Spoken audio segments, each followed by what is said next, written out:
সম্পদ, ঐশ্বর্য। মানুষ হয় নিজের সৌভাগ্যের দ্বারা এগুলো লাভ করে থাকেন বা কর্মের দ্বারা। সৌভাগ্য আসলে কি? গ্রহের দশা, যা প্রত্যেক মুহূর্তে বদলাতে থাকে। কর্মের মাধ্যমে যখন আপনি ধন অর্জন করেন, তখন সেই ধন আপনার আগামী প্রজন্ম লাভ করে। সেটা হয় সে ভোগ করে বা তার জন্য তার ভোগান্তি হয়। আর এটা নির্ভর করছে আপনার কর্মের ওপরে। কি কর্ম করেছেন আপনি সেই ধনকে লাভ করার জন্য? যদি আপনি সৎ পথে চলেন, নিষ্ঠা ভরে আপনি কর্ম করে থাকেন এবং তার ফলে আপনি ধন অর্জন করে থাকেন, তাহলে আপনার আগামী প্রজন্ম সেটা ভোগ করবে, সেটা প্রয়োগ করবে নিজের বিকাশের জন্য। কিন্তু যদি আপনি কুকর্ম করে থাকেন, কোন রকম ছলনা করে থাকেন এই ধন লাভ করার জন্য, তাহলে 100% আপনার আগামী প্রজন্মকে এর জন্য ভুগতেই হবে। তাহলে আপনি কি চাইবেন? যে আপনার আগামী প্রজন্ম সুখ ভোগ করবে, নাকি আপনার কুকর্মের পরিণাম ভোগ করবে? নির্বাচন আপনারই। আসুন আমার সাথে ভালোবেসে বলুন, রাধা রাধা। লোভ আপনার অন্তরের আরো একটা শত্রু। দেখতে গেলে এটা একটা শব্দ, একটা সংস্কৃত শব্দ। লব ধাতু থেকে উৎপন্ন হয়েছে। এর অর্থ কিছু লাভ করা।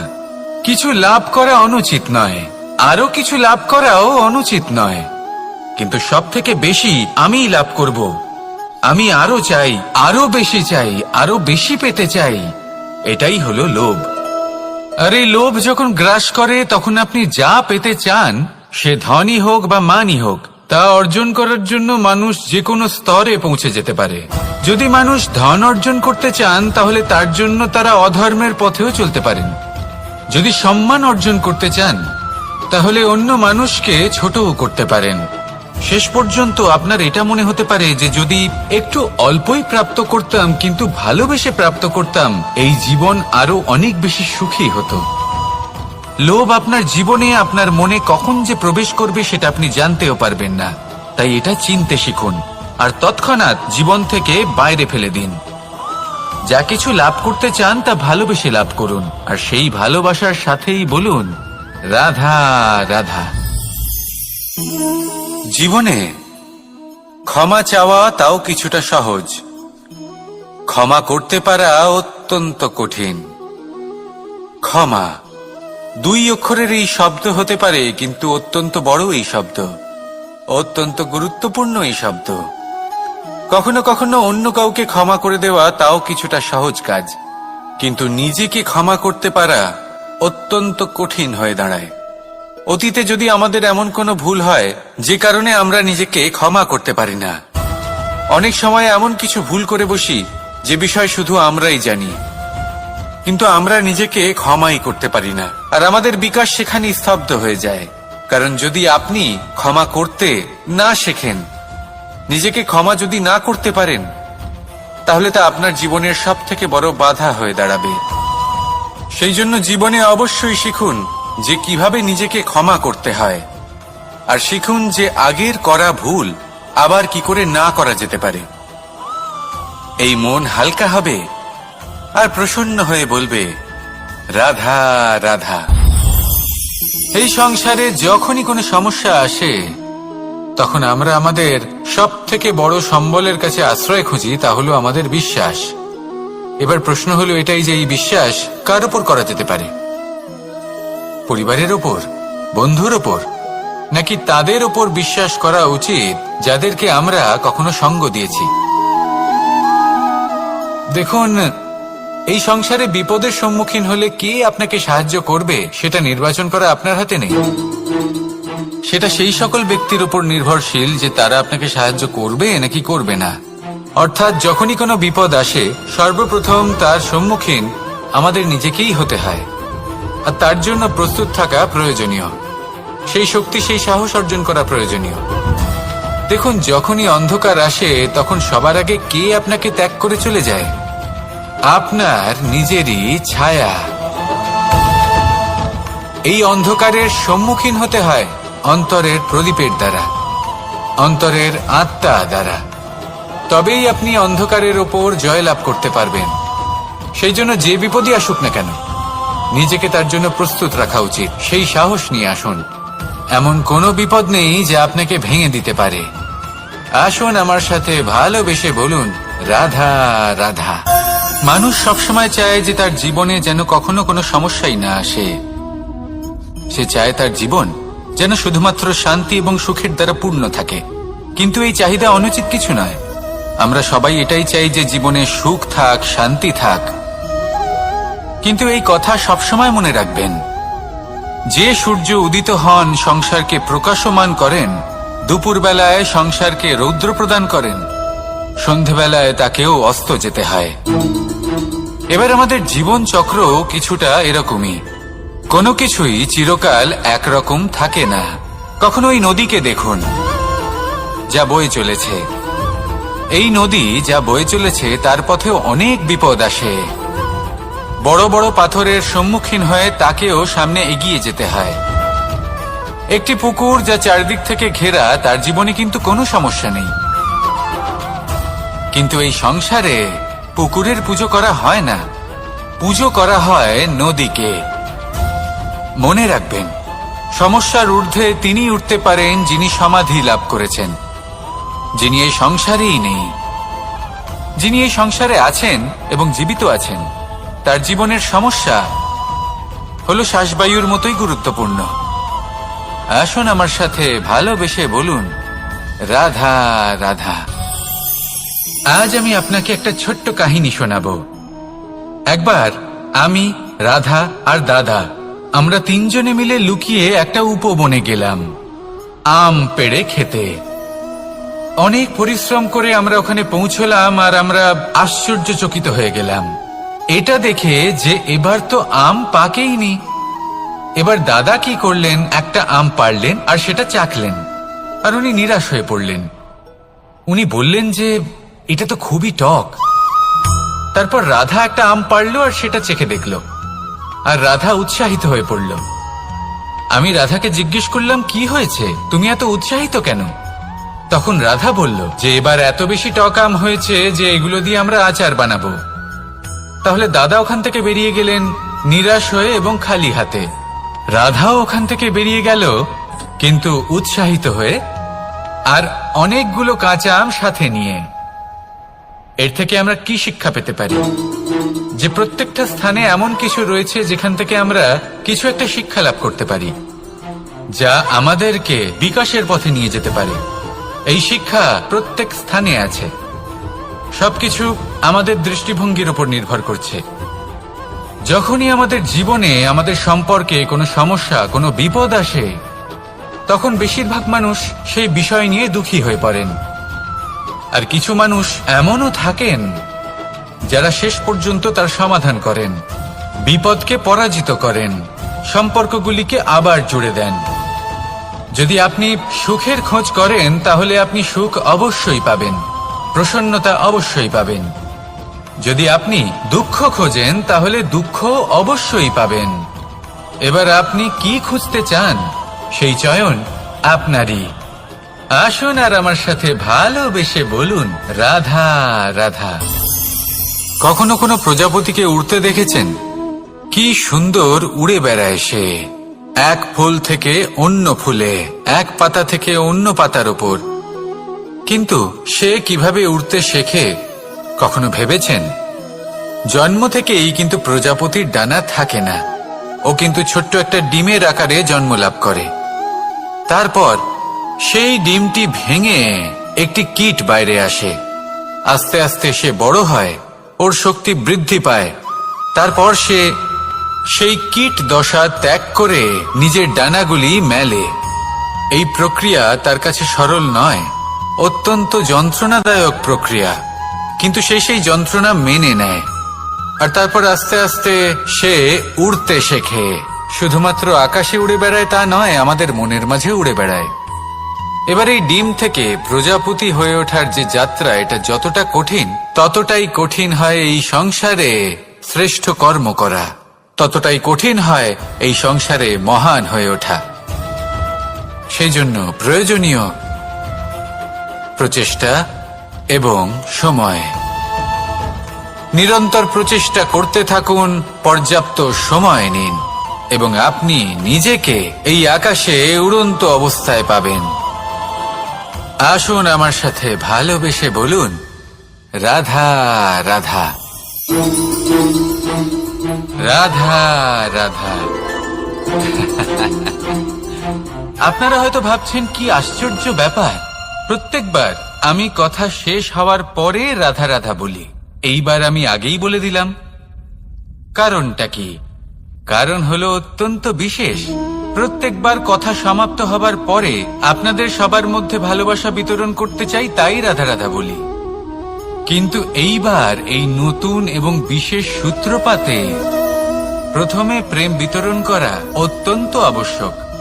এবার একটা বিষয় আছে যা জানেন হয়তো সকলেই, কিন্তু বুঝতে খুব কম জন পারেন। এই প্রেম, এই আনন্দ, এই সকল কিছুর সূত্রপাত হয় নিঃস্বার্থ আবেগের দ্বারা। ঠিক যেমন একজন মাতাকেই দেখে নিন। যখনই একজন মাতা সন্তানকে জন্ম দেন, তখন এই সংসার ভুলে যায় যে তার জন্য এটা একটা নতুন জন্ম। কারণ একজন নারী তখন একজন মাতৃরূপে নতুন ভাবে জন্ম নেন। একজন নারী স্ত্রী ও গৃহবধূ রূপে কিছু অধিকার লাভ করে থাকেন, কিন্তু তিনি যখন মা হয়ে যান তখন তিনি শুধুই দান করতে শেখেন। নিজের সন্তানের জন্য কত কিছুই না করেন, তাকে বাৎসল্যের সাগরে ভাসিয়ে নিয়ে যান। এই সংসারে রাজকুমার জন্ম নিতেই পারেন, তাকে রাম এবং লক্ষণ কিন্তু মায়েরাই বানিয়ে তোলেন।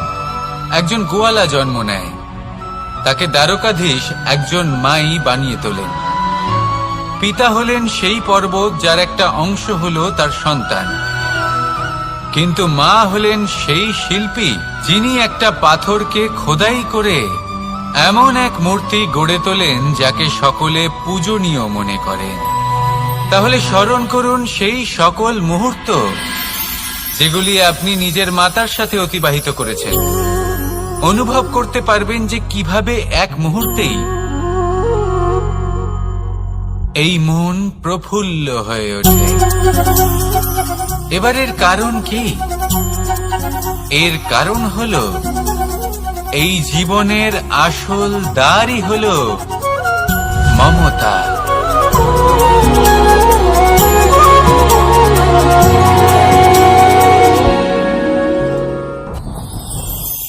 যত শক্তিশালী এই মন, তত শক্তিশালী এই শরীরও। এই যে আমাদের শরীর, এটা আসলে কি? এ হলো একটা রথের মতো। আর একটা রথ ততক্ষণ চলতে পারবে না যতক্ষণ না তাকে কোনো সারথি চালাবে। এই মন হলো শরীরের সারথি।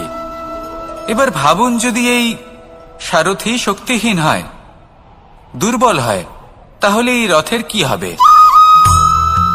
এটা উচিত পথে চলতে পারবে না, উচিত গতিতে চলতে পারবে না, মন মতো স্থানে এটা পৌঁছতেও পারবে না। সেই জন্য মনের শক্তি অত্যন্ত প্রয়োজনীয়। এবার মনের শক্তি আমরা কোথা থেকে লাভ করি? দৃঢ়তার শক্তি থেকে। এবার এই শক্তি আমরা কিভাবে বাড়াতে পারি? আমরা প্রতিদিন কিছু নতুন স্থির করি, কিছু ছোট কিছু বড়। আর যেই আমরা নতুন কিছু পূর্ণ করি, আমাদের মনের শক্তি বেড়ে যায়। আর যদি পূর্ণ না করতে পারি, মনের শক্তি কমে যায়। একটা দেওয়ালের মতো ছোট ছোট ছোট ছোট শিলা আমরা একটার পর একটা স্থাপন করে একটা দেওয়াল তৈরি করি। এতগুলো পাথর যখন একত্রিত হয়ে যায়, তখন এমন এক দেওয়াল তৈরি হয় যাকে ভাঙা প্রায় অসম্ভব হয়ে দাঁড়ায়। সেরকমই হয় মন এবং দৃঢ়তা। ছোট ছোট কাজ করে নিজের লক্ষ্য পূর্ণ করুন।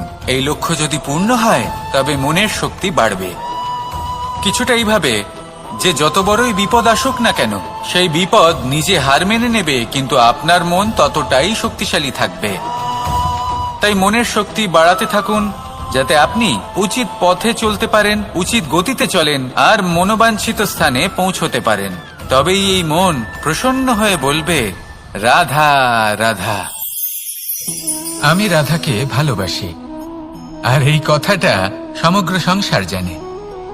আর সময় অন্তরে লীলার দ্বারা, বিভিন্ন ঘটনা দ্বারা, কর্মের দ্বারা আমি নিজের এই ভালোবাসা রাধার সামনে প্রকাশ করি। এবার আপনি বলবেন, এসবের কি প্রয়োজন? রাধা কি এই কথা জানে না যে কৃষ্ণ তাকে কতটা ভালোবাসে? অবশ্যই জানে, কিন্তু এই যে ভালোবাসা, তা মনে রেখে দেওয়ার জন্য নয়, তা প্রকাশ করার জন্য। আর বারংবার এই ভালোবাসাকে প্রকাশ করা উচিত, উচিত সময় এবং উচিত সুযোগ দেখে। কিরকম? এবার যদি আপনি প্রেমীর সাথে কোনো উৎসবে থাকেন, তাহলে তার সাথে নৃত্য সঙ্গীত করুন। যদি ভিড়ের মাঝে থাকেন, তখন প্রেমীকে সম্মান করুন, একান্তে প্রসাধন করুন। দুঃখের সময় তার হাত ধরে থাকুন, সুখের সময় আলিঙ্গন করে রাখুন।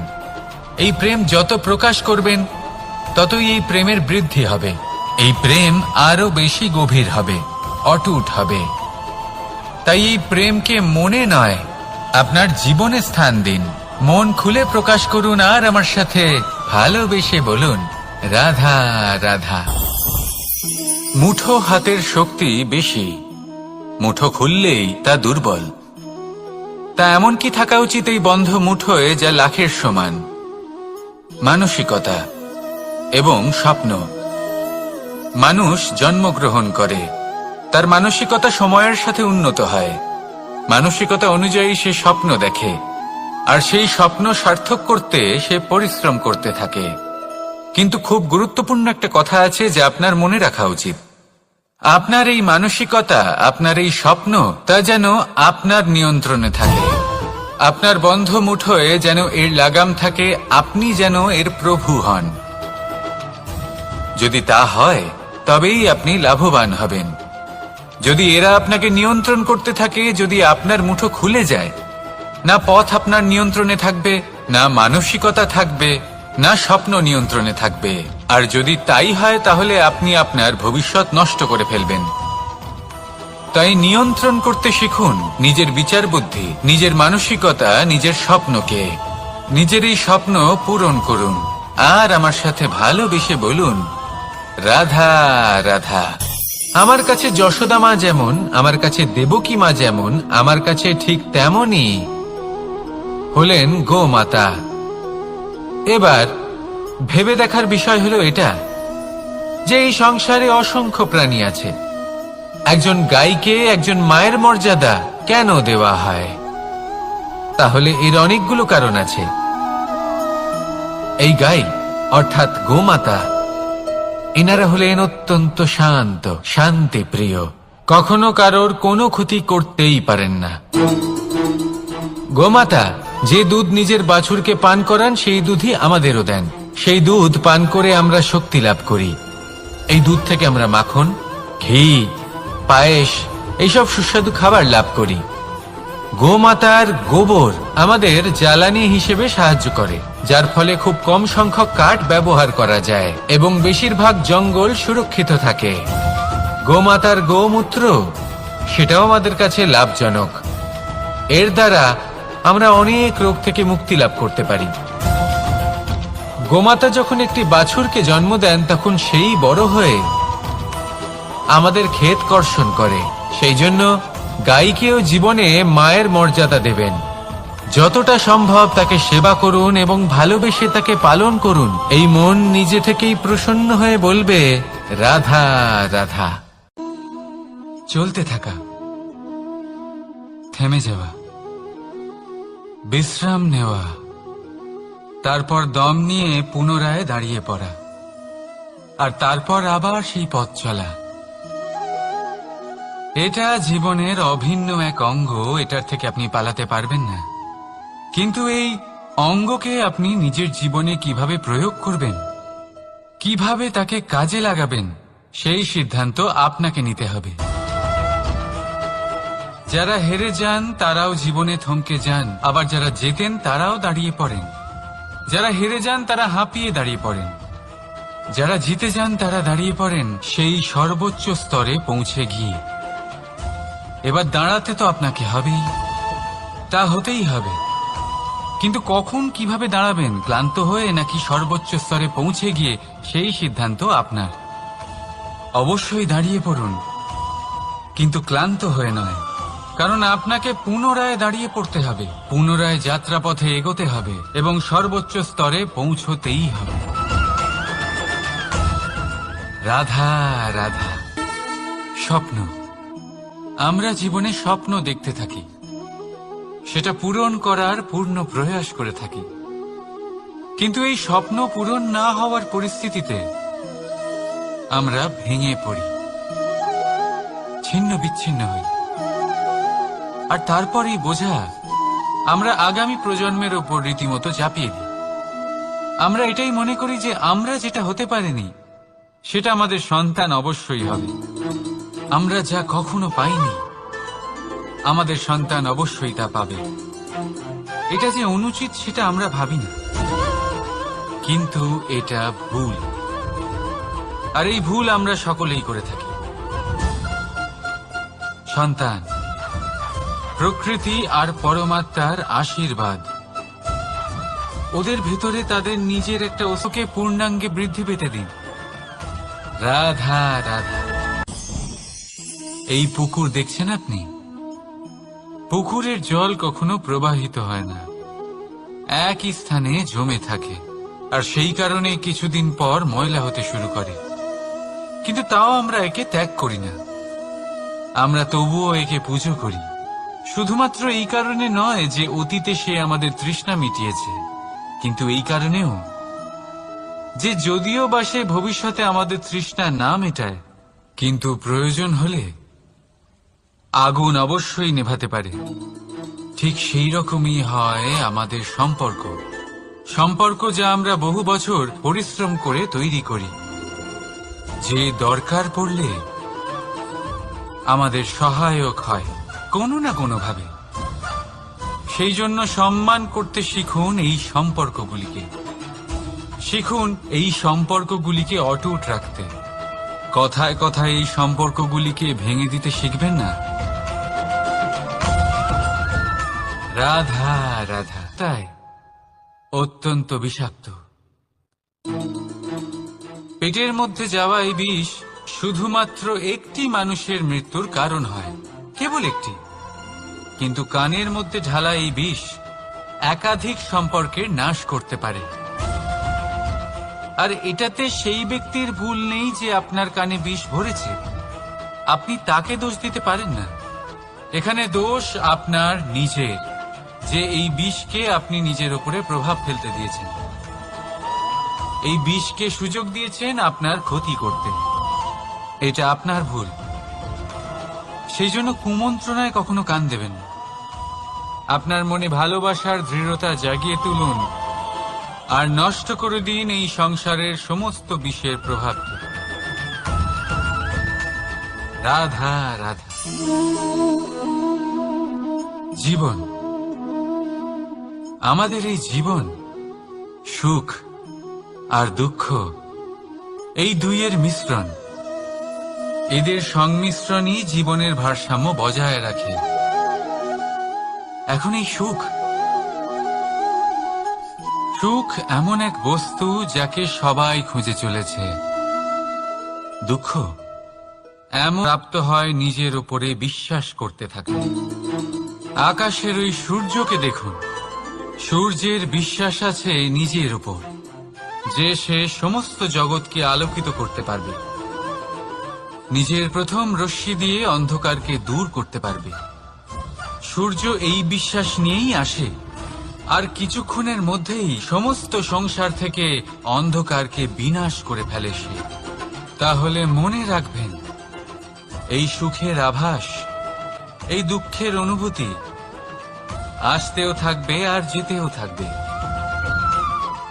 শুধু নিজের উপরে বিশ্বাস রাখুন, তারপর দেখবেন এই সফলতা আপনার দাস হয়ে থাকবে। রাধা রাধা। চাঁদ কত শ্রেয়, শুভ্র, কত সুন্দর, কিন্তু যদি আপনি মনোযোগ সহকারে দেখেন তাহলে দেখবেন এই চাঁদেও দাগ আছে। আর এই দাগগুলি থাকার কারণে কি এই চাঁদের মাহাত্ম্য কখনো কমে যায়? কখনো নয়। এর কারণ হলো চাঁদের নিরন্তর চেষ্টা, একবার এই আকাশে দেখুন। এই অন্ধকার সবসময় চেষ্টা করে চাঁদকে ঢেকে দেওয়া, কিন্তু এই চাঁদ সবসময় এই অন্ধকারের সাথে লড়াই করতে থাকে। অমাবস্যা থেকে শুরু করে চাঁদের এই যাত্রা পূর্ণিমা অবধি পৌঁছেই যায়। আর তাই এই চাঁদের পুজো করা হয়। এই কারণে এই চাঁদকে মাহাত্ম্য দেওয়া হয়। এইভাবেই যদি আপনার মধ্যে কোনো দোষ থাকে, কোনো খারাপ কিছু থাকে, তাহলে সেটা কোনো বড় ব্যাপার নয়। চেষ্টা করুন সেটাকে শুধরে নেওয়ার, কিন্তু সেই কারণে নিজেকে খারাপ মনে করা, এটা অনুচিত। নিজের ভুলগুলো, নিজের দোষগুলো, নিজের খারাপ দিকের কথা ভুলে আপনি এই সংসারের ভালোর দিকে প্রস্থান করেই দেখুন না। আপনি দেখবেন আপনার অন্তরের তেজ ঠিকরে বেরোচ্ছে। রাধা রাধা। এই বানানোর জন্য মাটি সংগ্রহ করতে পটু, কেউ ঢিপি বানাতে পটু, কেউ খাবার খোঁজায় পটু, আবার কেউ সেই খাবার আনায় পটু। ঠিক সেরকমই হয় মানুষেরা। মনে হতেই পারে সবাই একই রকম, কিন্তু প্রতিটা মানুষের ব্যক্তিত্ব, প্রতিটা মানুষের অস্তিত্ব ভিন্ন হয়। আর সত্যি কথা বলতে কি, প্রতিটা মানুষের ভিন্নতাই আমাদের প্রগতির দিকে নিয়ে যায়। ভাবুন, যদি আপনাকে কারোর সাথে হাত মিলিয়ে চলতে হয়, তাহলে আপনাকে আপনার সোজা হাত তার উল্টো হাতে ধরে এগোতে হবে। এটাই সৃষ্টিকর্তার সৃষ্টির নিয়ম। ভিন্নতা, এই ভিন্নতাকে আশীর্বাদ ভেবে চলুন, এতে কোনো খারাপ নেই। রাধা রাধা। দাদা আমাকে বহুবার জিজ্ঞেস করেন যে কানাই, তুমি রাধার সাথে এই সংসারকে প্রেম শেখাতে এসেছ, তাহলে কেন তুমি রাধাকে এত বিরক্ত করো? কেন ও তোমাকে বিরক্ত করে? কেন এই ঝগড়াঝাটি হয়? কেন এই টানাপোড়েন চলে? এবার এটার উত্তর আমি কিছুটা এইভাবে দিতে চাই। পিঁপড়ে সেই বাড়িতেই প্রবেশ করে যেখানে মধু উপস্থিত আছে। যদি আপনার বাড়িতে মধু থাকে, কোনো মিষ্টি জিনিস থাকে, মিষ্টত্ব থাকে, তাহলে পিঁপড়ে সেখানে অবশ্যই প্রবেশ করবে। ঠিক এইরকমই হয় আমাদের সম্পর্ক। এর মধ্যে ছোটখাটো ঝগড়াঝাটি, টানাপোড়েন, রাগ করা, মন ভাঙানো, এইসব তো চলতেই থাকে। বিশেষ করে সেই সম্পর্কগুলিতে যেখানে মিষ্টত্ব আছে। মনে রাখবেন, যেই সম্পর্কে কোনো খুনসুটি নেই, রাগ করা, মান ভাঙানো নেই, কোনো ছোটখাটো ঝগড়াঝাটি নেই, সেই সম্পর্ক শুধুমাত্র মস্তিষ্ক দিয়ে পালন করা হচ্ছে, মন থেকে নয়। তাই মন থেকে ভালোবাসতে শিখুন। আর এই ছোটখাটো ঝগড়াঝাটির, এই অম্ল মধুর খুনসুটির আনন্দ উপভোগ করুন, কারণ এতেও ভালোবাসা আছে। রাধা রাধা। এই পুস্তকের মতোই হয় আমাদের সম্পর্ক। তার সেই এক পাতা, একটা ভুল। তাই যে কোনো সম্পর্কে যদি কারোর কোনো ভুল হয়ে গিয়ে থাকে, তাহলে সেই ভুলকে সম্পর্ক থেকে দূরে করা সঠিক হবে। সেই ভুলকে ভুলে যাওয়াই সঠিক হবে। সেই সম্পর্ক ভাঙা নয়, সেই সম্পর্ক সামলে রাখুন। কারণ ভুল তো সবার দ্বারা হয়। যদি এরকম করেন, তবেই জীবনরূপী পুস্তক আরো সুন্দর হয়ে উঠবে। একে অপরকে ক্ষমা করতে শিখুন, একে অপরের ভুলকে ভুলে যেতে শিখুন। তারপর দেখবেন এই জীবনে আরো আনন্দ আসবে, আর এই সম্পর্ক নিঃশ্বাস নিতে থাকবে। রাধা রাধা।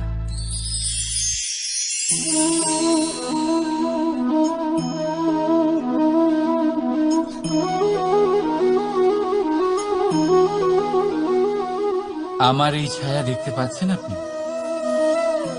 প্রকাশের স্রোত যখন মধুর আর দূরে থাকে, তখন এই ছায়া লম্বা হয়ে যায়। কিন্তু যেই প্রকাশের স্রোত মাথার উপরে চলে আসে, এই ছায়ার আকার ক্রমশ ছোট হতে থাকে, আর অন্ধকারে তো এই ছায়া বিলুপ্ত হয়ে যায়। কিছুটা এরকমই হয় আমাদের অহংকার। সুখের আগমন হলে, বৈভবের উপলব্ধিতে এটা বাড়তে থাকে, কিন্তু যেই সংকটের তাপ বেড়ে ওঠে, অহংকার ছোট হতে থাকে। আর যখন সংকটের এই অন্ধকার আমাদের চারিদিক থেকে ঘিরে ধরে, তখন এই অহংকার আমাদের ছায়ার মতোই বিলুপ্ত হয়ে যায়। তাই সেই কারণে আপনার নয়, এই আত্মসম্মান নয়, এ হলো অহংকার। আর অহংকার আর কিছুই নয়, শুধু পতনের দিকে প্রথম পদক্ষেপ। আর এই জীবনে পতনের দিকে নয়, প্রেমের দিকে এগিয়ে যান। আর আমার সাথে ভালোবেসে বলুন, রাধা রাধা। আপনি কি কখনো ফলে ফুলে পরিপূর্ণ বৃক্ষ দেখেছেন? তার ডালগুলো কিরকম স্বাধীনভাবে বেড়ে ওঠে, কিন্তু যদি এই ডালগুলো মূলের সাথে ঠিকভাবে যুক্ত না থাকে, সেই বৃক্ষের মূলগুলি গভীর না হয়, তাহলে কি হবে? তাহলে কি সে সেই সব সুবিধা পাবে? কখনোই নয়। সেই বৃক্ষের ডাল পড়ে যাবে, সেই বৃক্ষ ভূমিষ্ঠ হয়ে যাবে। ঠিক সেইভাবেই চিন্তাভাবনার স্বাধীনতার আনন্দ আপনি তখনই আস্বাদন করবেন যখন আপনার শিক্ষা গভীর হবে। তাই স্বাধীন থাকুন দৃষ্টিভঙ্গিতে, কিন্তু যুক্ত থাকুন শিক্ষার সাথে। রাধা রাধা। সমাজ, আমরা এই সমাজে বাস করি, আর বহুবার একটা গুরুত্বপূর্ণ কথা ভুলে যাই।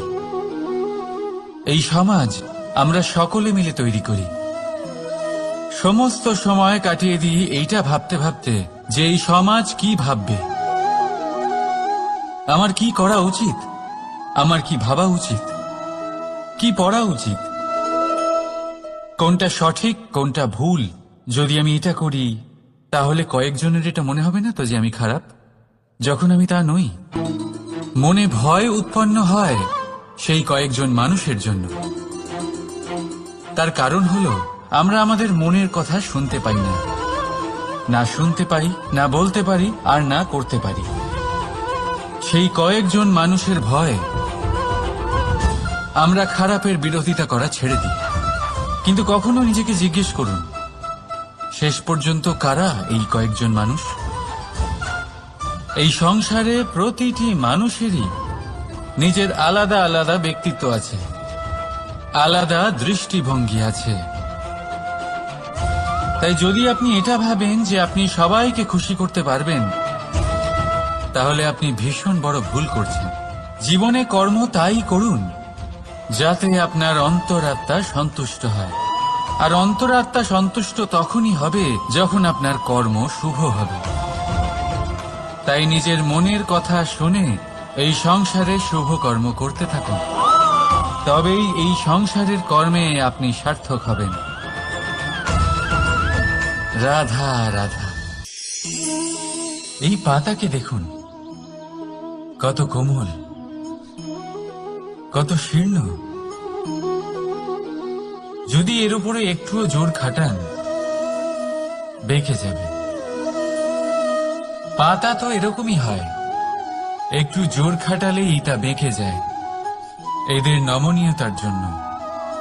কিন্তু ওদের এই নমনীয়তার জন্য ঝড়ে, বিপর্যয়ে ওরা ভেঙে পড়ার থেকে বেঁচে যায়। যদি এদের বদলে কোনো দৃঢ় বৃক্ষ হয়, তখন হাওয়ার তীব্র গতি সে সহ্য করতে পারে না, তার সম্মুখীন হতে পারে না, ভেঙে পড়ে যায় সে। ঠিক সেই রকমই হয় আমাদের সম্পর্ক। যদি এর মধ্যে সেই নমনীয়তা না থাকে, অহংকারের দৃঢ়তা থাকে, সেই সম্পর্ক নষ্ট হয়ে যায়। তাই আনুন এই নমনীয়তা আপনার সম্পর্কে, যাতে কাল যদি কোনো সমস্যা এসে দাঁড়ায় এই সম্পর্ক যেন না ভেঙে যায়। একবার ওই আকাশের দিকে তাকান, সূর্য চন্দ্রকে দেখে নত হয়ে যায়, আর আমরা তো সাধারণ মানুষ। তাই সম্পর্ক নিচু করবেন না, সম্পর্কের সামনে নত হতে শিখুন। রাধা রাধা। প্রেম, আমরা সকলে প্রেম করি, প্রেম পাওয়ার চেষ্টা করতে থাকি।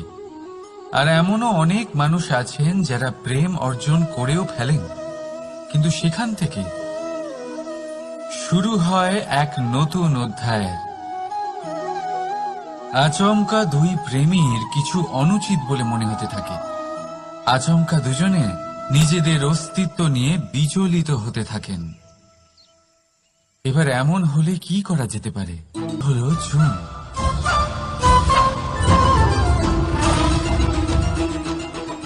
এবার এটাকে দেখুন, যখন চুন আর হলুদকে একসাথে মিলিয়ে দেওয়া হলো, তখন ওরা নিজেদের রং ত্যাগ করে দিয়ে একটা নতুন রং তৈরি করল। প্রেমের রঙও কিছুটা এইভাবে অর্জন করা হয়।